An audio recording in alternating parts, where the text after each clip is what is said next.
السلام عليكم. عاملين ايه؟ هو النهارده ماله؟ هو بجد النهارده ماله؟ هو النهارده يوم سكوت الكبار ولا ايه؟ يونايتد خسرت، تشيلسي خسرت، ليفربول خسرت،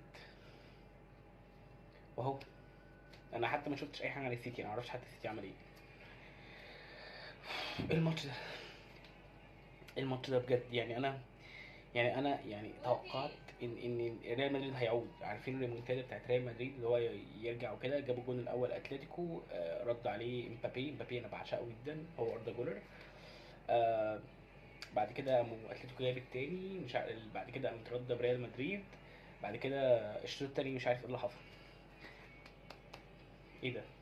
كل جماهير برشلونه دلوقتي اهو ايه شيء كل جماهير برشلونه دلوقتي.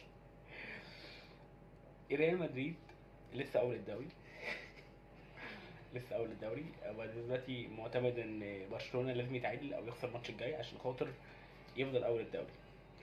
انا بصراحه الماتش ده انا ما كنتش عامل حسابي خالص. انا كنت شايف ان ريال مدريد تكسب كالعاده. ريال مدريد في الدربيات دي دايما هي ليها اليد العليا.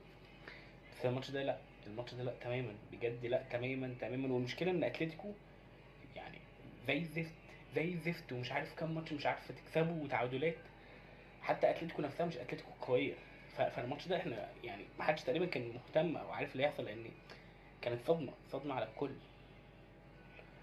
فبجد يعني بجد انا مش شايف ان ريال مدريد تستحق الخساره الكبيره دي. كانت هتخسر بس مش كده صراحه. في لعيبه ما ينفعش ان احنا نسيبها بجد. يعني فينيسيوس جونيور، يعني فينيسيوس جونيور واضح ان هو عرض السعوديه والعروض اللي مش عارف غريبه دي بقت اهتماماته اكبر. وحتى اللعيبه يعني، يا جماعه فين لعيبه ريال مدريد؟ فين اللعيبه اللي انت تشوفها تخاف منها؟ ريال مدريد ما عندوش لعيب زي فيرجيل فان دايك، ما عندوش لعيب زي سيرجيو راموس، اللي هو حتى لو كوناتي يا عم ابسط حاجه بتاع ليفربول. هما ما عندهمش لاعب اللي هو انت تشوف الفرق المنافسه تشوفه او اللعيبه اللي معاك تشوفه تحترمه وتخاف منه. ما عندهمش اللعب اللي هو القوي ده. اللعيبه كلها ما نعرفهاش. غلطه بريز، غلطه بريز. تشابي الونسو ما يتحملش حاجه، عنده اخطاء بسيطه بس لا، الغلطه الاساسيه غلطه بريز. ما دعمش بشكل قوي، اعتمد لا احنا هنجيب كام لعيبه مش عارف ايه خلاص فل. هو يا معلم هي دي النتيجه. اتمنى ان اللعيبه اللي هو الموضوع ما يبقاش في دماغها قوي. يعني اتمنى ان هو لا خساره وعدت ويا جماعه الماتش الجاي هنكمل. اتمنى ده يحصل، لان هم لو فضلوا الموضوع في دماغهم الموضوع مش هيبقى حلو جدا، وريال مدريد ممكن ما تتعافاش منها الا بعد وقت. فالف مبروك لجماهير اتلتيكو، فوز مستحق مستحق مستحق تماما، وهارد لك